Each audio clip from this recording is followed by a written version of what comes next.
stopping in the walkway. We're stopping in the walkway, sir.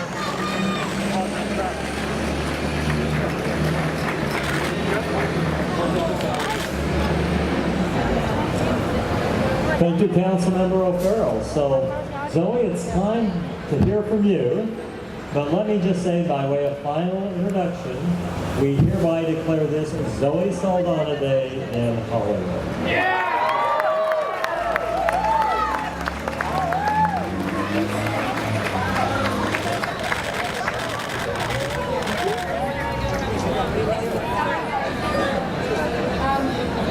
Can you guys hear me? Yeah. I want to make sure that everyone is able to be a part of this special day. I'm a little beside myself, and believe it or not, for being such an extroverted person, I have huge stage fright. So bear with me if I stutter or talk Spanish sometimes. Hi everyone, and thank you so much for coming and sharing this amazing day with me. I'd first like to say how grateful I am to the Hollywood Chamber of Commerce and the Walk of Fame Committee.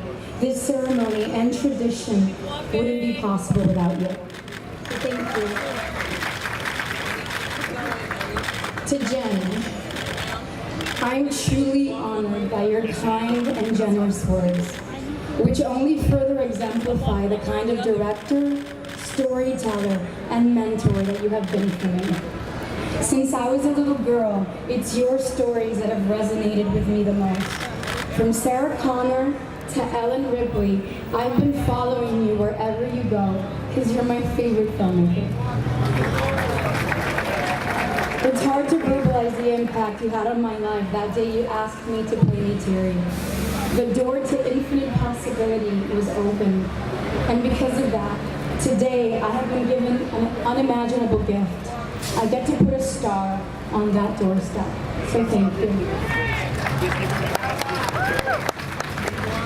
To Mila, lady, from teenage comedies 20 years ago, to polyester bell-bottoms in a 70s mafia movie, to playing college lesbian roommates that got to know each other from the inside out, I cherish the fact that we have been orbiting in each other's ether for almost 2 decades. You're my colleague, my neighbor, and my friend. I love learning from you and being inspired by you. You're my mommy and Con. Thank you for being here. It's amazing. It's an amazing thing when life comes full circle.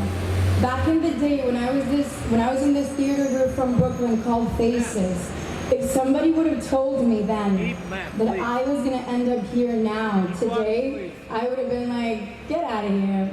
Like, really? Are you serious?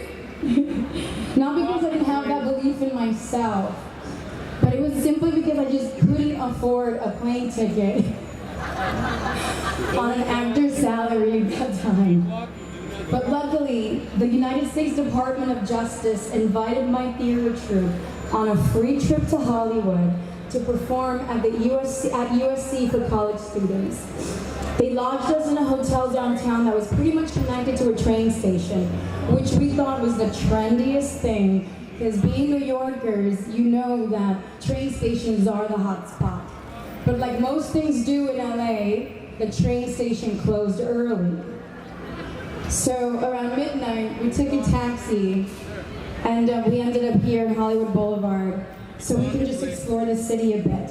We walked all the way up and down the boulevard, past the Chinese theater, down this way, down that way. We saw the stars of Bruce Lee, Fred Astaire, Desi Arnaz, Charles Bronson, Sylvester Stallone, Arnold Schwarzenegger. I love action movies, so bear with me. Edward James Olmos, Andy Garcia, Rita Moreno, Raquel Welch, Patrick Swayze, Cicely Tyson, Leonard Nimoy, icons upon icons. We were rolling the film in our little disposable cameras, just snapping away and wondering if it would be possible for any of us to end up here one day. When all of a sudden, the ground shook beneath us. There was a big-ass earthquake, people. And we're a bunch of inner city kids with Latino loud parents. We were like, I mean, oh my God, we're hexed, we're doomed, it's a curse, it's a sign, we can't, we will never be here. But later that night, when I got back to the hotel, I remember asking my sisters, Mariel and Cicely, if they thought we had what it took to make it. Could people like us really make it here? And their answer was typical, and it still continues to be the same. Hell yeah! That night gave me hope. I learned then that if I worked hard enough, really hard enough, and if I genuinely believed in what I was doing, that I can make anything happen for myself. It's been a long journey, a gradual, hard-walked journey, and it's certainly not over yet, but I'm loving every minute of it. You need to build from somewhere, step by step. I'm sharing this anecdote with you because having a dream is just step one. Step two, sleeves up, hard work, persistence, passion, perseverance, fail often, and fail forward. Aaliyah said it best. If at first you don't succeed, you dust yourself off and you try again. I learned to love what I do and do what I love, and that has been my mantra. From Burger King commercials to Law and Order episodics to a ballet movie, I got to be a pirate, an INS officer, a xenolinguist on the Enterprise. I got to be an alien warrior. Well, multiple alien warriors. And I'll never forget, when I was cast in my very first movie, Center Stage, I told myself that I was going to go full force on acting. And though it's a lot of hurry up and wait, every project that I've been a part of has always been worth the wait. And now, as I set upon myself the role of entrepreneur, and I build a digital platform for American millennials that we named VSIT, our mission is to shine light on the untold stories and faces that reflect today's America. Broadening the American narrative is what got me here. And now I want to share that message so that others can be inspired to work hard because they too can make their dreams happen as well. What has been the most rewarding so far for me is that I continue to learn new things every day, and I don't want to take that gift of life for granted, not for a second. Growing keeps me moving in a direction that nurtures my spirit, and it's through that continuous growth that I'm able to witness progress in the work that I do, not only on set, but most importantly at home. I believe in hard work. I believe in doing what needs to be done because the quest for your dreams will never come without challenges. To quote the great Khalil Gibran, always you have been told that work is a curse and labor a misfortune. But I say to you that when you work, you fulfill a part of Earth's furthest dreams, assigned to you when that dream was born. And in keeping yourself with labor, you are in truth loving life. And to love life through labor is to be intimate with life's inmost secrets. It's nearly impossible to excel in this life without an army of people that support you and nurture you every step of the way. I cannot stress enough the power of mentorship. When you're a little girl growing up in Queens with limited possibilities but big dreams, to have someone really see you, hear you, and push you, sometimes that's all that you need. And it's because of great directors like James Cameron, J.J. Abrams, James Gunn, Steven Spielberg, Frankie Flowers, and the Russo brothers. Producers like John Landau, Robbie Brenner, Amy Pascal, Brad Gray, Stacey Schneider, and Emma Watts. Casting directors like Margie Simpkin, Mally Finn, Christian Kaplan, Daniel Sweet. It's because of all of you that I've been able to incarnate characters that live in many unforgettable stories. So today, I want to thank you.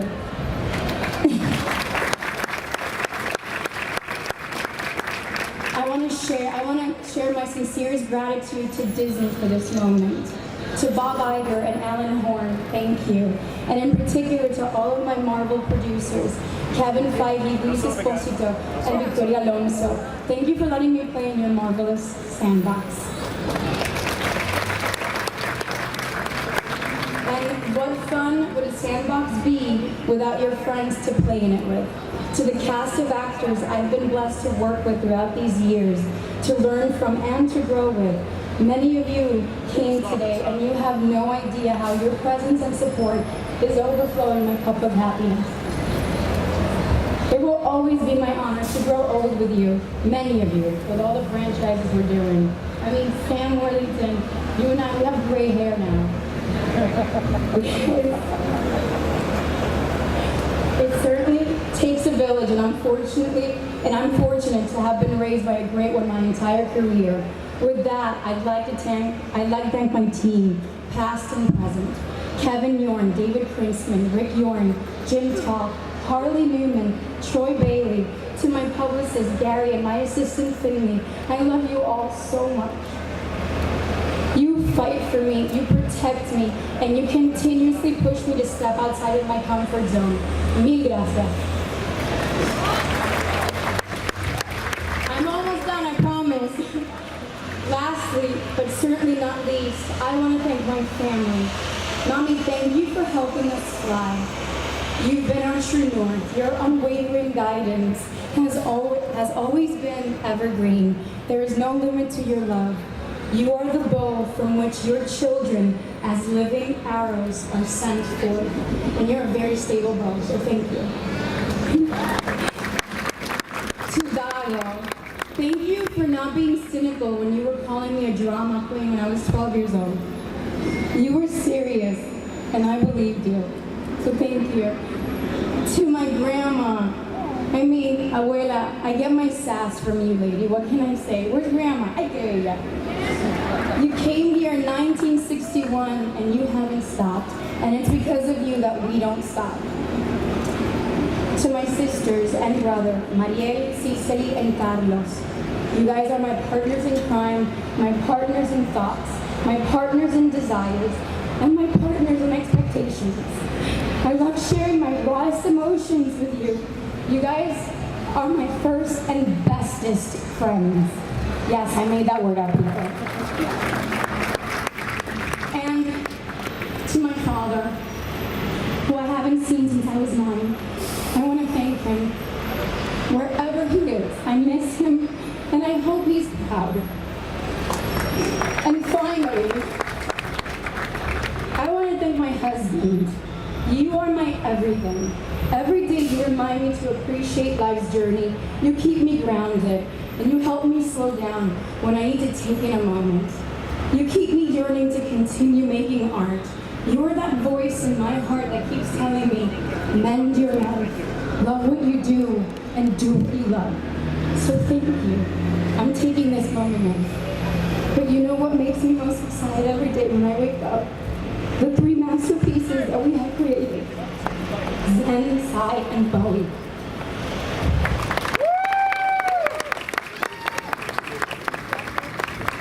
Mamá te quiere, mamá te quiere, mamá te quiere, que cool. I love you. I need to give a quick shout out to very important islands in the world. The Dominican Republic, because that's my heritage. And of course, to New York, because once a New Yorker, always a New Yorker. And before I finish, I want to leave you with